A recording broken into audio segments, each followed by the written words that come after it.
అందరికీ నమస్కారం. ఈరోజు ఉదయం నుండి మీడియాలో నా మీద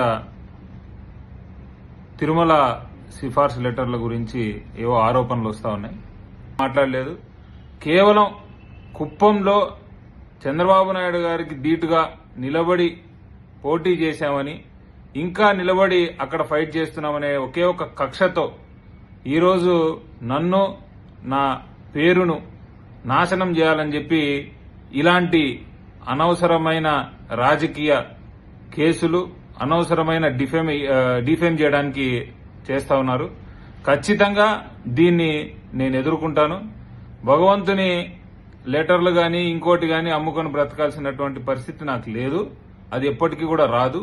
ఈ మల్లికార్జున్ ఎవరో, మరి వాళ్ళు ఆ రాసినటువంటి పేర్లు ఎవరెవరు అయితే ఉన్నాయో వాళ్ళందరూ ఎవరెవరో కూడా మేము కూడా